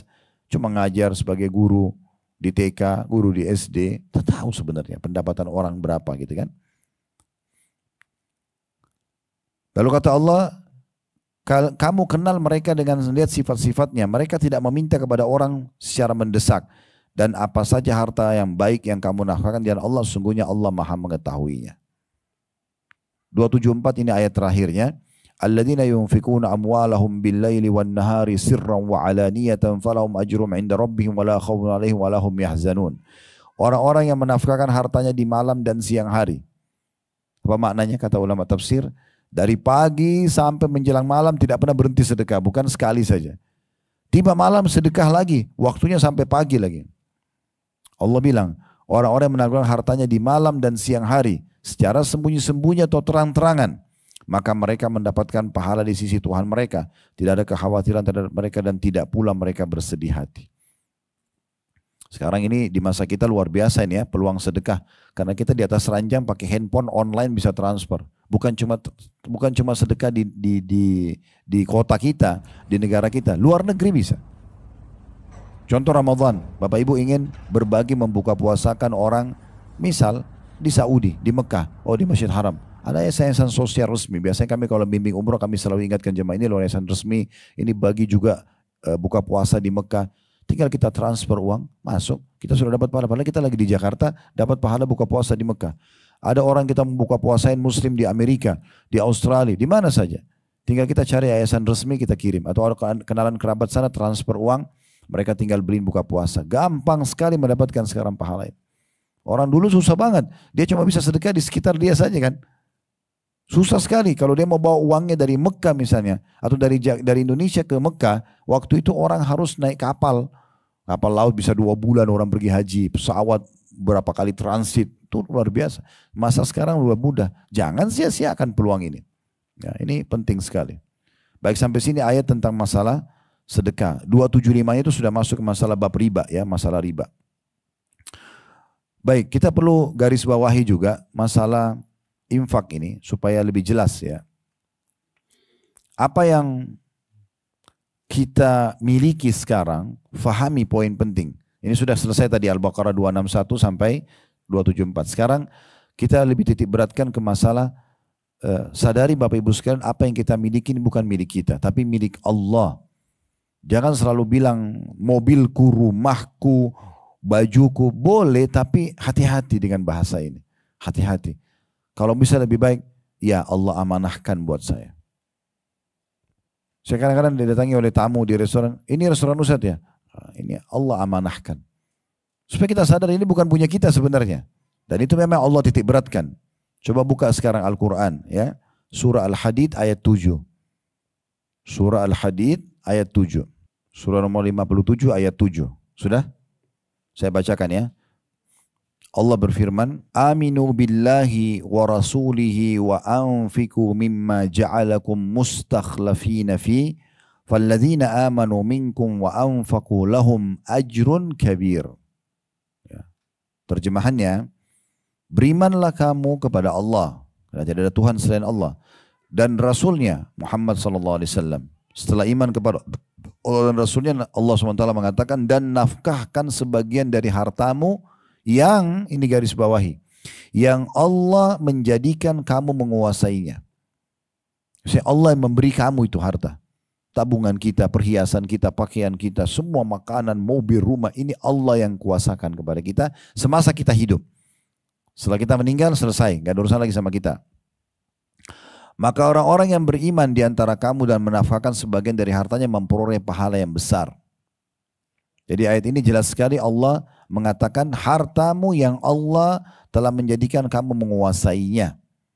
Maksudnya dengan izin Allah lah kita memiliki. Imam Qurtubi rahimahullah, seorang ulama tafsir, memaknakan ini, mengatakan ayat ini merupakan dalil bahwa pada hakikatnya harta itu hanya milik Allah. Hamba tidaklah memiliki apa-apa melainkan apa yang Allah ridhahi.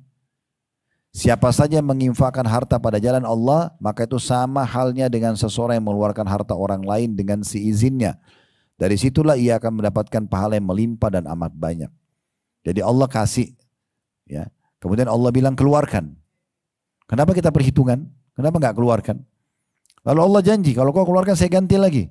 Lebih baik, hari ini kau keluarkan satu potong roti, saya akan ganti kamu dengan sepiring nasi. Kamu keluarkan sepiring nasi, saya akan keluarkan kamu dengan satu karung beras. Dan seterusnya. Akan lebih banyak datang. Dan Imam Qurtubi mengatakan, hal ini menunjukkan bahwa harta kalian pada hakikatnya bukanlah milik kalian. Kalian ini makna tafsirnya ya. Kalian hanyalah bertindak sebagai wakil atau pengganti dari pemilik harta yang sebenarnya yaitu Allah. Oleh karena itu, manfaatkanlah kesempatan yang ada dengan sebaik-baiknya untuk memanfaatkan harta tersebut di jalan yang benar sebelum harta tersebut hilang dan berpindah pada orang-orang selain kalian. Karena nanti kalau kita meninggal berpindah gak hartanya? Berpindah. Ya. Ingat di dunia ini saya pernah bilang itu teman-teman sekalian, tidak ada kepemilikan abadi. Gak ada. Sekarang misalnya rumah, kita dapat nih sertifikat rumah itu atas nama kita misalnya. Ini kapan kepemilikannya? Sekarang. Kalau kita meninggal, selesai. Pindah nama kan? Berapa kali, sudah berapa banyak rumah di Jakarta ini yang sudah ganti pemilik nama berulang-ulang. Benar gak? Gak ada yang abadi.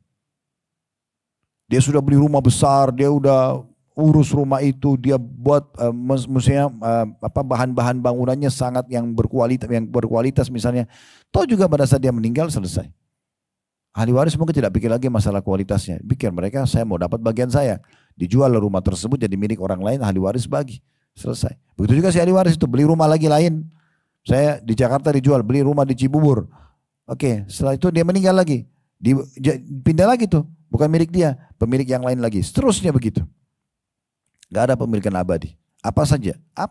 Handphone kita sekarang, kita pikirin handphone kita. Pada saat kita meninggal, selesai, bukan punya kita. Bagian, semuanya gak ada yang abadi. Abadi nanti itu di akhirat, di surga. Baru kepemilikan abadi. Sekali Bapak Ibu memiliki istana itu di surga, selamanya milik kita. Sekali kita miliki baju itu, selamanya milik kita. Karena tidak ada mati, tidak ada masa tua, tidak ada sakit, ya, dan tidak ada lagi kematian. Itu yang dijanjikan. Kata Allah SWT dalam Al-Quran tentang masalah kematian, la yamutuna la yadhukuna al-mauta illa mautatal ula. Mereka tidak rasakan lagi mati kecuali mati yang pertama saja.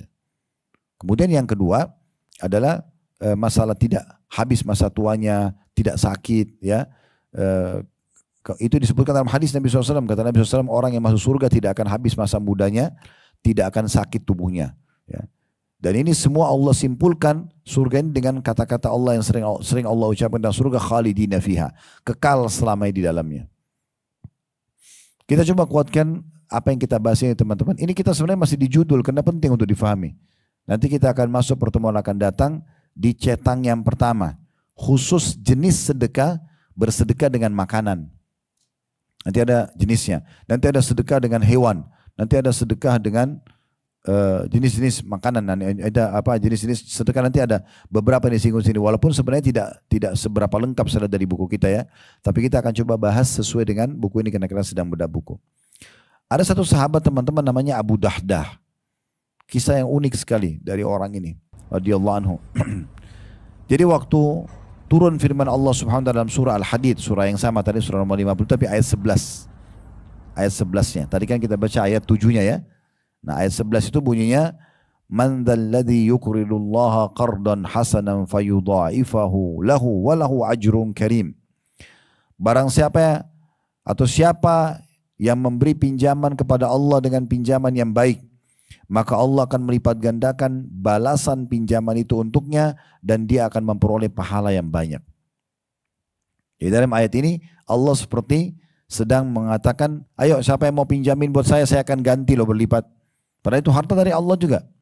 Abdullah bin Mas'ud radhiyallahu meriwayatkan dalam sebuah hadis yang sahih bahwasanya pada saat turun ayat ini Abu Dahdah datang kepada Nabi SAW dan mengatakan, wahai Rasulullah, apakah Allah menginginkan pinjaman dari kami dari ayat ini? Siapakah yang mau meminjamkan kepada Allah dengan pinjaman yang baik? Kata Nabi SAW, betul wahai Abu Dahdah. Tanpa banyak berpikir, Abu Dahdah ini rupanya punya satu kebun kurma, isinya ada 600 pohon kurma. Banyak sekali nih, 600 pohon kurma. Maka dia mengatakan, ya Rasulullah, ulurkan tangan Anda.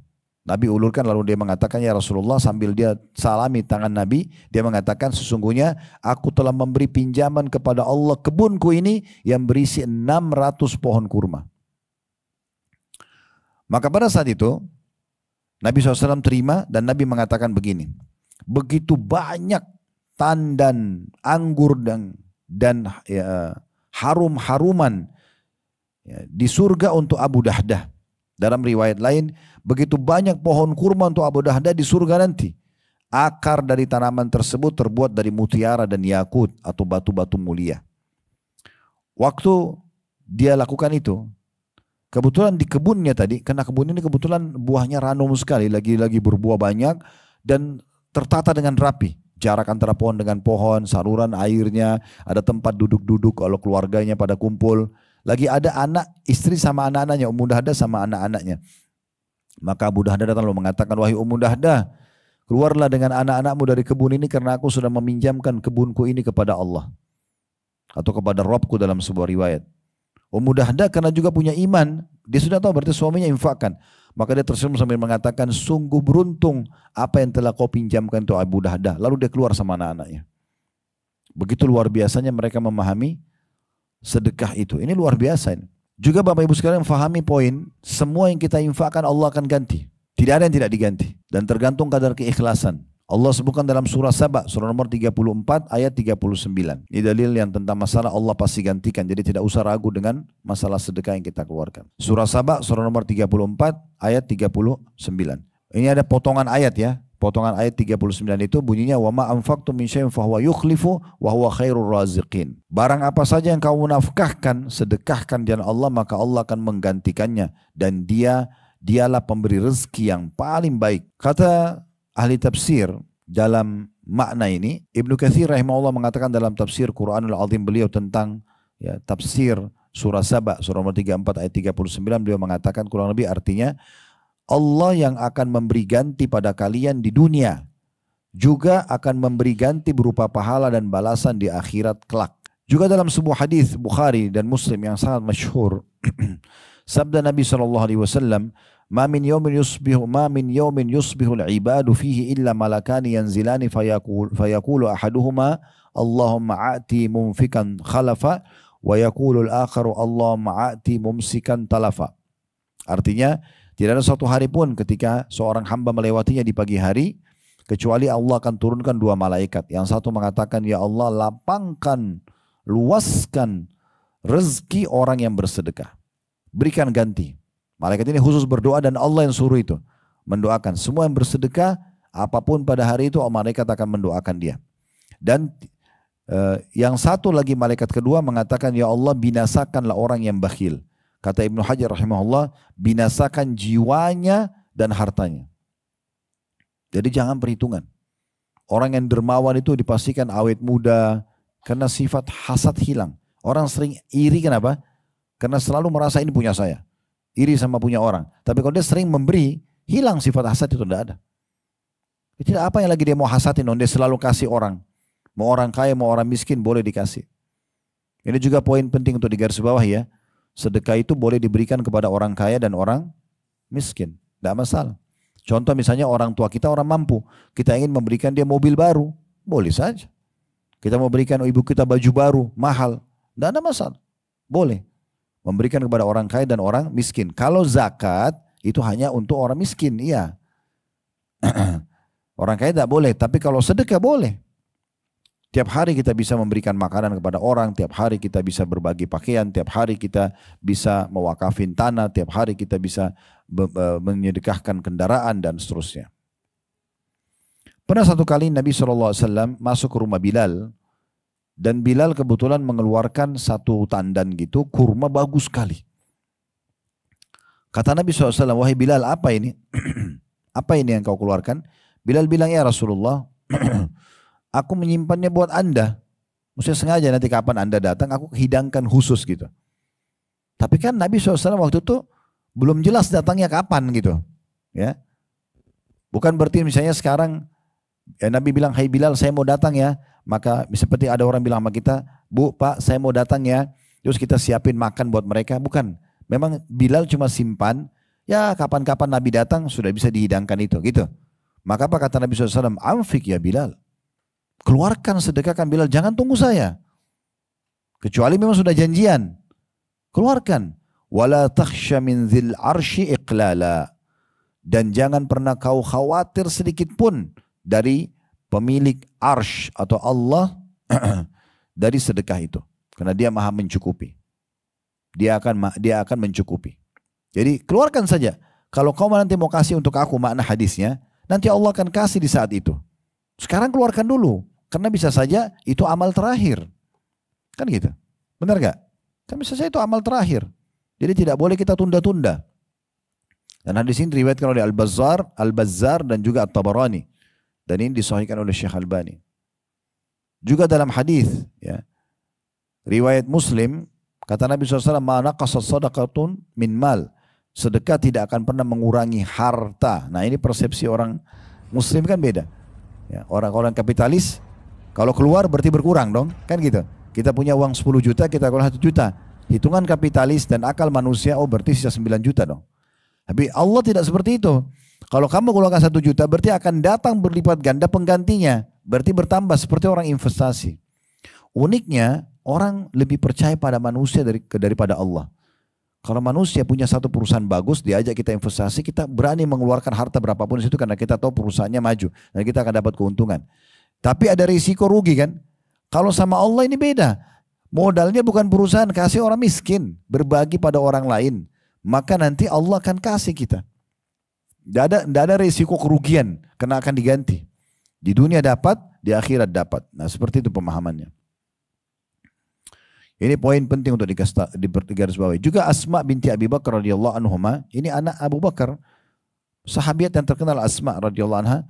Nabi SAW pernah bersabda kepada beliau, ini hadis luar biasa. Bagi orang yang masih suka hitung-hitungan nih, keluarkan sekian atau begini, kasih enggak ya, gitu-gitu ya. Kata Nabi SAW, la tuki fayuki alaiki. Jangan kau menyimpan-nyimpan harta tanpa menyedekahkannya. Ya, jika tidak, maka Allah akan menahan juga rezeki untukmu. Kalau kau perhitungan, Allah juga perhitungan sama kamu. Dalam riwayat lain, ini riwayat Bukhari Muslim, amfiki awim fahi, ya, maaf, amfiki awim fahi awin dahi, wala tuhsi fayuhsillahu alaiki, wala tu'i fayu'illahu alaiki. Infakkan hartamu. Jangan engkau menghitung-hitungnya. Keluarkan, jangan hitung-hitung. Keluarin aja. Kemudian jika tidak, maka Allah akan menghilangkan berkah rezeki tersebut. Jangan menghalangi anugerah Allah untukmu. Jika tidak, maka Allah juga akan menahan anugerah dan kemurahan untukmu. Ibnu Battal mengatakan rahimahullah, janganlah engkau menyimpan-nyimpan harta tanpa menyedekahkannya. Boleh ya kita punya tabungan? Boleh saja. Tapi jangan tidak sedekah sama sekali. Gitu kan? Sibuk terus simpan. Karena orang yang terus sibuk nabung ini pasti akan bentrok dengan niat sedekahnya. Karena orang susah sedekah dengan nabung kan. Dan manusia tidak pernah puas, Bapak Ibu sekalian. Tidak pernah puas. Ingat dulu waktu kita masih belum punya uang sama sekali. Kita berharap misalnya punya uang 1 juta rupiah. Oh, bagi kita sudah besar banget. Waktu belum punya uang, belum punya pekerjaan, belum punya apalah. Ya mungkin masih kecil. Bagi kita itu cukup besar. Begitu kita punya, cukupkah 1 juta? Enggak, manusia tidak puas. Pengen punya 10 juta, 10 juta punya 100 juta, 100 juta punya 1 miliar, 1 miliar punya 1 triliun. Gitu terus, gak ada puasnya. Kata Nabi SAW, anak Adam tidak akan puas sampai tanah kuburan dimasukkan ke mulutnya. Kalau kita mau ikutin tidak akan ada habisnya hawa nafsu itu. Ya. Maka Ibnu Battal mengatakan rahimahullah, jangan engkau menyimpan-nyimpan harta tanpa menyedekahkannya. Janganlah engkau enggan bersedekah, terutama membayar zakat, karena takut hartamu berkurang. Jika seperti itu Allah akan menahan rezeki untukmu sebagaimana ya Allah menahan rezeki untuk para peminta-minta. Baik, ini termasuk masalah infak yang harus difahami tentunya. Dalam sebuah hadis Bukhari yang lain kata Nabi SAW, innaki lan tunfiki nafakatan tabtagi biha wajhallah illa ujirta alaiha. Atau illa innaka lan tunfik nafakatan tabtagi biha wajhallahi illa ujirta alaiha hatta ma taj'alu fi imra'atik. Kata Nabi SAW, tidaklah nafkah yang kau keluarkan atau sedekah untuk mengharapkan wajah Allah, kecuali pasti yang kau akan diberi balasan karenanya. Tidak ada apapun yang kau keluarkan, kecuali pasti akan ada balasannya. Allah lebih tahu tentang masalah kadarnya. Sampai apa yang kau masukkan ke dalam mulut istrimu pun, yang ibu-ibu makan itu suaminya dapat pahalanya. Ya. Jadi sama juga kalau misalnya ibu-ibu masak terus suaminya makan sama walaupun uang dari dia. Ini semua ada pahala yang sangat besar. Baik, sekarang kita tutup teman-teman sekalian dengan statement ya, sebagian salaf tentang masalah sedekah. Ini sering saya ulangi kalau bahas tentang sedekah. Karena bagi saya perkataan-perkataan ini betul-betul menjadi motivasi atau motivator yang tidak ada hentinya membakar semangat untuk menjalankan sedekah itu. Dimulai dari perkataan Umar radhiyallahu anhu. Umar berkata begini, sesungguhnya amal soleh itu saling berbangga-bangga. Semua amal soleh saling berbangga-bangga satu sama yang lain. Lalu sedekah berkata kepada amal-amal lain, aku adalah yang paling baik di antara kalian. Ini perkataan Umar radhiyallahu anhu. Abdul Aziz bin Umair rahimahullah berkata, sholat itu akan menyampaikan dirimu ya, setengah perjalanan. Puasa menyampaikan dirimu ke depan pintu sang raja. Saya ulangi ya, sholat menyampaikan dirimu setengah perjalanan. Puasa menyampaikan dirimu ke depan pintu gerbang sang raja. Dan sedekah itu menyampaikan dirimu ke hadapan raja tersebut. Artinya saking tingginya kedudukan sedekah. Sampai dalam pemahaman perkataan beliau ini berarti dia bisa di atas sholat. Walaupun sholat itu pasti yang paling afdal. Ya. Tapi memberikan pemahaman kalau orang sholat, orang puasa dan orang sedekah sudah sempurna, dia akan sampai ke Tuhannya Allah subhanahu wa ta'ala. Ibnu Abi Al-Ja'ad rahimahullah, beliau berkata, sesungguhnya sedekah itu benar-benar bisa menghilangkan 70 pintu keburukan. Karena orang sedekah bisa nggak jadi tabrakan, nggak jadi diganggu orang, bisa banyak selamat dari mara bahaya karena sedekah. Rutin bersedekah. Yahya bin Mu'adz rahimahullah berkata, tidaklah saya mengetahui satu biji dari pahala balasan amal soleh yang mengimbangi gunung dunia kecuali sedekah. Jadi walaupun dia kecil dikeluarkan, tapi pahalanya bergunung-gunung. Tidak ada amalan seperti itu, kata beliau. Nah, kemudian kita coba renung ini perkataan Asy-Syu'bi rahimahullah. Asy-Syu'bi ini ulama-ulama zaman dulu ya, klasik dulu, tabi'in, tabi'in dari sahabat dimulai kemudian generasi yang datang setelahnya. Beliau mengatakan, ini yang tadi saya ulang-ulangi, usahakan kita fahami teman-teman, kalau kita ini lebih butuh dengan sedekah daripada orang miskin yang minta. Ini harus ditanamkan ini ya, karena kalau kita selalu pikir orang miskin itu yang butuh, kita selalu jual mahal. Balik sekarang, kita yang butuh, cari mereka. Karena kita butuh dengan pahala dicatat di buku amal kita. Ini kata Asy-Syu'bi, perhatikan terjemahannya ya. Barang siapa yang tidak memperlihatkan bahwa dirinya lebih butuh kepada ganjaran sedekah daripada seorang miskin yang butuh kepada sedekah tersebut, maka dia telah membatalkan sedekahnya. Kemudian dia katakan, dan telah memukul wajahnya sendiri dengan sedekah itu. Maksudnya tidak diterima sama Allah. Nah, tadi orang sombong, orang anggap remeh, kamu minta terus, ambillah ini. Ya, terpaksa kasih, nyakitin perasaan mereka, batal sedekahnya, percuma. Al-Laits ibn Sa'ad rahimahullah berkata, barang siapa yang telah mengambil dariku suatu sedekah atau hadiah. Ini perhatikan statement mereka ya. Siapa yang telah mengambil dari aku satu sedekah, kita kasih sepiring nasi, satu pasang baju, uang 10.000 rupiah misalnya. Dia bilang gitu. Barang siapa yang telah mengambil dariku satu sedekah atau hadiah, maka hak dirinya atas diriku ya lebih besar daripada hak diri itu atas dirinya. Karena sebenarnya dia lebih pantas saya hormati, kata beliau. Penerima sedekah ini, meminta ini lebih pantas saya hormati. Lebih besar haknya daripada diri saya sendiri. Kenapa? Dia sebutkan alasannya, kata Laits rahimahullah. Karena dia, orang yang terima sedekahku itu, telah menerima apa yang telah aku korbankan kepada Allah subhanahu wa ta'ala. Jadi persepsinya sekarang bukan lagi siapa yang menerima. Tapi karena orang ini, sampailah apa yang kita korbankan di timbangan amal hari kiamat. Bisa ditangkap ini? Jangan di majelis gini ngangguk-ngangguk tapi di luar nggak dipraktikin. Jadi mulai sekarang keluar infak. Jangan selalu perhitungan. Orang miskin lewat nego lagi. Ya. Sama syaitan. Kayaknya masih mampu. Kayaknya anak pinjaman. Kayaknya begini. A'udzubillahi minasyaitonir rajim. Keluarkan. Saat ada kesempatan ibadah, saatnya eksekusi. Bukan negosiasi. Ya. Keluarin, selesai. Udah tawakal kepada Allah, yakin dengan pahalanya. Ini 1 jam lebih kita bahas, kemudian tidak diamalkan, sayang bener. Ya. Pulang sini masih pelit lagi. Ya. Tidak mau mengeluarkan jalan Allah, seakan-akan belum yakin akan terima pahalanya nanti di hari kiamat. Tidak dapat balasan dunia dengan melimpahnya rezeki ini, percuma kita pelajari. Al-Fudail bin Iyad rahimahullah, seorang ulama tabi'in juga berkata begini. Ya. Pada saat beliau memberikan sedekahnya kepada orang-orang dan orang itu pergi. Nerima lalu pergi. Apa kata Fudail bin Iyad? Mereka ditunjuk orang-orang miskin yang jalan bawa hadiah sedekahnya itu. Membawa perbekalan-perbekalanku. Atau perbekalan-perbekalan kita menuju akhirat tanpa diupah sedikit pun. Hingga mereka meletakkannya di atas timbangan di hadapan Allah hari kiamat. Orang miskin yang bawa itu, dia senyum melihat. Ini orang-orang ini membawa bekal kita loh. Tanpa diupah. Kan secara kalau orang pakai hitung-hitungan akal manusia, bukan pakai teori agama. Kita kan kalau kasih dia yang dapat manfaat ya. Balik sekarang, bukan dia dapat manfaat, kita yang dapat manfaat. Karena uang yang kita kasih 1 juta dipakai untuk kebutuhan dia. Untuk kebutuhan anaknya, untuk kebutuhan dia, habislah uang itu. Tapi kita, nilai 1 juta sedang dibawa timbangan amal dan harus melalui dia. Kan dia yang bawa itu. Orang miskin itu yang bawa. Yayasan itu yang bawa nanti ke timbangan amal. Ya gitu. Kemudian ada satu nasihat yang sangat baik ya dari Ali bin Abi Thalib radhiyallahu anhu bagi orang yang sudah memiliki harta. Ya, Allah kasih kita aman harta, apa kata beliau?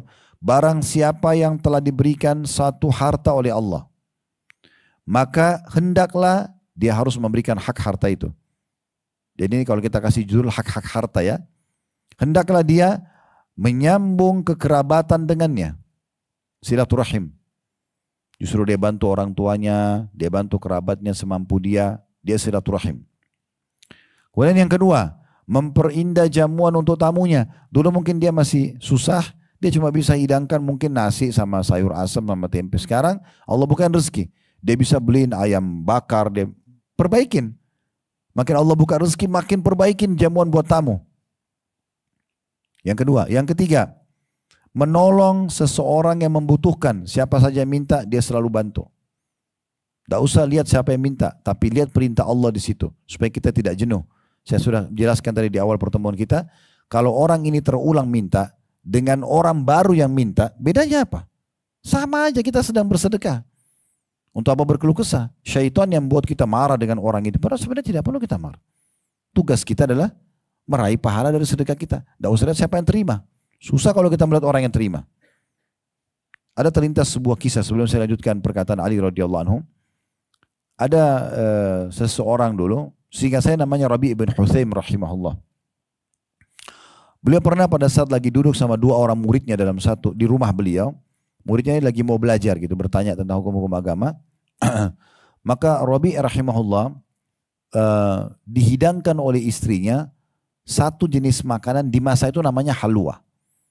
Nah, tentu halwa ini bahasa arti terjemahan bahasa Indonesia manis-manisan ya. Yang manis-manis disebut halwa. Jadi setiap negara Arab kadang-kadang punya jenis halwa tersendiri. Tapi di masa itu yang mereka namakan halwa itu adonan yang dibuatnya cukup lama, bahan-bahannya mahal-mahal. Dikasih jenis kacang-kacangan yang mahal, yang bagus ya. Bahan-bahan yang mahal intinya. Dan itu biasanya dibuat hanya orang yang punya kemampuan, orang khusus dihidangkan. Karena Rabi' ibn Huthaim rahimahullah tidak rewel dalam makanan dengan istrinya, merasa malu dibuatkan makanan itu. Dihidangkanlah di nampan untuk dihidangkan, diberikan juga kepada dua orang muridnya. Subhanallah pada saat mereka mau konsumsi, Rabi' ibn Huthaim mau ambil, dua muridnya juga pas mau ambil, itu makanan sudah dipotong-potong kayak kita potongan kue gitu. Rupanya ada yang ketuk rumahnya. Lalu Rabi' ibn Huthaim tunjuk anaknya suruh buka, coba buka pintu. Lihat siapa yang depan pintu. Anaknya pergi, dibuka. Yang ditemukan depan pintu tahu siapa? Orang gila. Orang gila. Ini bukan orang miskin saja, orang gila. Yang biasanya banyak orang anggap remeh ya. Orang gila. Bajunya berantakan, kelihatan orang gila. Terus dia kasih isyarat dengan tangan minta makan. Apa yang terjadi? Tokoh kita ini Rabi' ibn Huthaim rahimahullah, beliau panggil anaknya, tunjuk makanan halwa yang mewah itu, yang mahal tadi, suruh kasih orang gila itu. Jadi bukan disuruh ambil makanan lain, bawa ini kasih orang. Orang gila ini subhanallah, biar gila tahu makanan enak rupanya. Dia lihat makanan itu, dia bukan ambil satu potong, diambil semua. Dalam riwayat ini, dalam kisah ini dijelaskan, saking lahapnya dia makan, maaf ini kisah begitu, sampai netes-netes air liurnya dimakan itu. Habis bersih semua piring itu, karena orang gila dia nggak paham, dia lempar piring itu, nggak terima kasih pergi. Anaknya Rabi' ibn Huthaim jengkel, anaknya si tokoh kita ini jengkel, dia ambil piring itu, dia tutup itu lalu dia kembalikan, dia mengatakan wahai ayah, semoga Allah selalu menjaga anda. Tadi itu kan yang minta orang gila. Apa bahasa anaknya begini ya, dia tidak tahu nilai makanan yang kita kasih. Kalau tadi anda suruh saya masuk ke dapur ambil makanan apa saja, mungkin dia makan. Kurma kah, roti gandum kah. Kenapa harus halwa ini? Ini ibu saya buat susah-susah ini. Si anak tahu kalau ibunya buat susah. Saya kenapa ini, kenapa harus ini? Dan dia tidak tahu nilainya. Masuk akal ya, secara rasional benar anaknya kalau secara akal manusia. Perhatikan jawaban Rabi' dengan teori agama. Kita selalu kembalikan ke agama, karena kalau kita selalu gunakan akal untuk menghakimi agama, ini nggak akan ketemu. Tapi akal kita gunakan justru untuk menerima agama dan mengaplikasikan, itu benar. Gitu kan? Kenapa muncul banyak orang ateis, orang liberal? Karena mereka menolak dalil itu, wahyu itu, baru mau akalnya lebih dulu. Jadi yang tidak selaras tidak mau dipakai. Ini nggak bisa. Maka Rabi' rahimahullah mengatakan, wahai anakku, ini nasihat dia dan ini kita ambil pelajaran. Kalau dia, orang gila itu tidak tahu nilainya makanan itu, ketahuilah kalau Allah tahu nilainya. Baru dia bacakan firman Allah, lan tanalul birra hatta tunfiqu mimma tuhibbun. Kalian tidak akan merasakan kesempurnaan balasan pahala sampai kalian infakkan apa yang paling kalian sukai. Jadi Rabi' ibn Huthaim rahimahullah memberikan pelajaran kepada kita, orang gila pun tidak penting kita tahu itu gila atau tidak. Yang penting kita sekarang lagi ada kesempatan sedekah. Gak usah lihat siapa yang terima. Allah nilai sedekah itu. Gak penting manusianya, tapi yang penting Allahnya. Nah ini penting. Bisa ditangkap pesannya ya.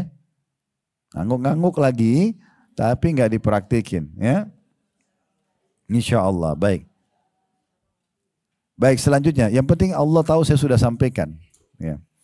Lihat selanjutnya kata beliau. Jadi saya ulangi. Ali radhiyallahu mengatakan barang siapa yang telah diberikan suatu harta dari Allah oleh Allah dan hendaklah dia menyambung kekerabatan, silaturahim. Ini pertama. Yang kedua, dia memperindah jamuan untuk tamunya. Yang ketiga, menolong seseorang yang membutuhkan. Yang keempat, membebaskan tawanan. Tawanan perang. Yang kelima, Ibnu Sabil, orang terputus jalan. Ada orang datang dari Surabaya dirampok di terminal stasiun, datang ke kita mau pulang lagi minta transport misalnya. Nah, Kemudian orang-orang fakir miskin, para mujahidin, dan ada poin penting sini. Setelah disebutkan jenis-jenis sedekahnya, kata Ali, dan dia harus bersabar atas musibah yang menimpa hartanya. Nah ini penting ini, ya. Jadi siapapun yang dikasih harta, ada saja orang utang nggak bayar, itu sudah umum. Bukan bapak ibu sendiri, semua kita kena. Hah? Siapa di sini yang pernah utang, semuanya utang itu bayar? Ada? Coba angkat tangan, saya kasih mikrofon suruh ceritain pengalamannya. Itu luar biasa, 10 orang utang semua bayar semua on time, itu bagus banget. Tapi ada saja ujian datang, ada orang tidak bayar. Dia bangkrut usaha, dia lari, ya, ada saja. Tapi ada juga yang bayar, itu iya. Tapi itu ujian dalam harta.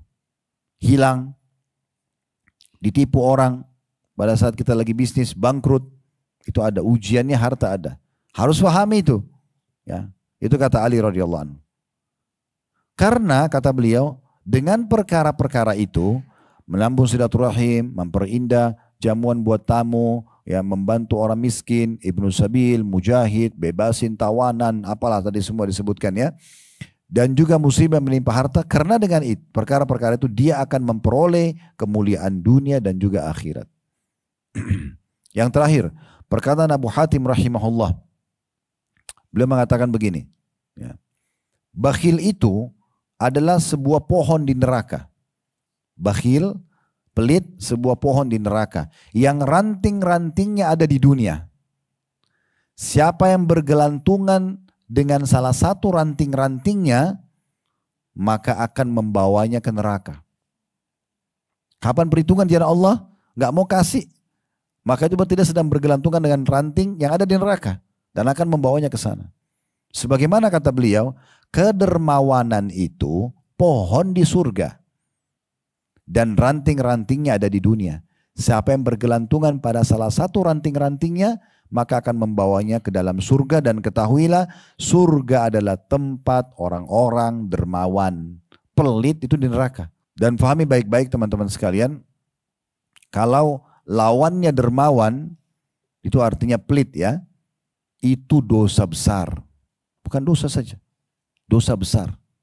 Orang pelit itu dosa di sisi Allah. Imam Az-Zahabi rahimahullah, seorang ulama yang menulis kitab Al-Kabair, dosa-dosa besar, beliau masukkan salah satu poin dosa besar adalah pelit. Dan salah satu yang diangkat juga dalil seingat saya oleh beliau adalah tentang ada satu suku di Madinah, meninggal pemimpin mereka, kemudian digantikan oleh orang lain. Kebetulan orang lain ini kepala suku baru, orangnya tampan, orangnya berwibawa, ya kan? Orangnya kaya. Waktu ditanya sama Nabi SAW orang-orang sukunya, bagaimana dia? Oh, dia berwibawa, dia tampan, dia gini dan begitu. Tapi sayangnya dia bakhil. Pelit orangnya, perhitungan. Kepala suku tapi pelit. Maka kata Nabi SAW, penyakit jiwa apa yang lebih berat daripada pelit itu? Nabi bahasakan penyakit jiwa. Orang yang suka pelit itu. Itu luar biasa gitu. Ya. Jadi ini peringatan. Kemudian juga teman-teman sekalian kita harus garis bawahi. Ini juga tambahan saya mungkin penutup. Kalau kita menginfakkan harta, Allah juga menyebutkan kita walam yusrifu. Mereka tidak juga berlebih-lebihan. Apa maknanya? Ya. Artinya, contoh misalnya Abu Bakar radhiyallahu anhu. Abu Bakar itu kalau Nabi SAW panggil, ayo berinfak. Beliau datang membawa hartanya, dalam riwayat dikatakan seluruhnya. Apa makna seluruhnya di sini? Apa yang sedang dia punya hari itu, dia infakkan. Tapi bukan yang dia sedang pakai ya. Bukan misalnya waktu Abu Bakar bawa, waktu akan terjadi perang Tabuk, dibahasakan dalam seluruh hartanya, dia masih punya rumah, dia masih punya unta dan kuda, dia masih punya perkebunan kurma, dia masih punya. Tapi apa yang ada, dia keluarkan semua. Misal contoh di dompet kita atau di tasnya ibu, misalnya ada uang 1 juta. Kemudian ada orang datang minta bantuan. Nah kalau Abu Bakar itu 1 juta itu dikasih semua. Dia bukan ambil 100.000 saja, enggak. Itu sifatnya Abu Bakar. Itu contohnya. Jadi juga jangan pulang sebentar dari sini, oh Ustadz tadi suruh infak. Habis semua di rumah dikeluarin, sendok-sendok, garpu-garpu, semua panci, sedekahkan aja. Bukan itu yang dimaksud. Ya. Tapi kita keluarkan yang kita mampu untuk keluarkan setelah kita pikirkan kebutuhan kita. Gitu kan? Karena memang kebutuhan dasar juga kita butuh untuk itu. Ya. Kita butuh untuk itu. Beda kalau misalnya Ya contoh yang lain tadi, kalau kita punya makanan misalnya, terus kita berbagi makanan itu. Misalnya kita punya makanan satu porsi, maka kita bagi dua. Walaupun sebenarnya kita di rumah ada makanan, tapi kita lagi mau makan, kita lihat ada orang susah, kita bagi makanan tersebut. Kita juga butuh makan, karena lagi lapar, kita makan, bagi dua kita kasih kepada dia. Kalau kita masih punya harta, ada uang kita bisa beli, kasih utuh, kita beli lagi baru, itu oke. Nah seperti itu kurang lebih gambarannya. Baik, ini bahasan tentang masalah bab sedekah dan infak, dan insya Allah ke depannya, nanti itu yang cetang pertamanya, kalau yang pegang buku, di halaman 55, itu bisa diberikan judul sedekah dengan makanan. Ya, sedekah dengan makanan. Karena di situ ada penyebutan tentang masalah kurma. Kemudian cetang keduanya di halaman 56 itu ditulis sedekah untuk keluarga. Kemudian cetang yang ketiga di halaman 57 itu sedekah dengan hewan. Dan yang cetang selanjutnya, ya, yang keempat ya, di halaman 58, sedekah membantu para janda-janda dan orang-orang miskin. Yang terakhir, yang halaman 59, sedekah kepada anak yatim. Sedekah kepada anak yatim. Nah ini beberapa jenis sedekah yang ditulis oleh penulis. Setelah itu insya Allah kita akan masuk ke bab baru nanti setelah bahas itu ya. Ini mungkin satu jenis sedekah, kemungkinan satu kali pertemuan. Jadi kita butuh 4-5 pertemuan menyelesaikan bab sedekah insya Allah, baru kemudian kita masuk ke bab jihadnya. Allahu a'lam. Baik, saya mengajak teman-teman selalu mendukung channel dakwah kami ya, dengan di YouTube subscribe, like dan juga loncengnya supaya Anda selalu dapat notifikasi dari kami, juga di Instagram, Facebook, di di TikTok sekarang mungkin ya, ada follow. Silakan di-share setiap jadwal-jadwal pengajian supaya Bapak Ibu juga panen pahala bersama kami. Dan dukung semua channel dakwah yang menyampaikan Al-Quran dan Sunnah sesuai dengan pemahaman salaful ummah insyaAllah. Kemudian juga saya mengajak teman-teman untuk berinteraksi dengan kami dan menjadi donatur tetap di Yayasan Sedekah Kreatif. Bisa datangi medsos kami, Yayasan Sedekah Kreatif, cukup banyak kegiatan di sana. Bisa Anda ikuti semua program-program yang ada atau salah satunya. Dan yang paling baik kami ajak Anda menjadi donatur tetap. Dan juga terakhir bagi teman-teman yang berharap atau mau mengajarkan ibadah haji dan umroh, bisa juga bergabung di travel yang Allah amanahkan kepada kami, Uhud Tour, dan bisa dilihat medsosnya. Bisa lihat medsosnya Uhud Tour, bisa lihat program-program yang ada, dan bisa juga daftar melalui CS kami di sana. Kalau ada benar dari Allah Subhanahu wa taala, kalau salah dari saya mohon dimaafkan. Subhanakallahumma bihamdika asyhadu an la ilaha illa anta astaghfiruka wa atubu ilaik. Wassalamualaikum warahmatullahi wabarakatuh.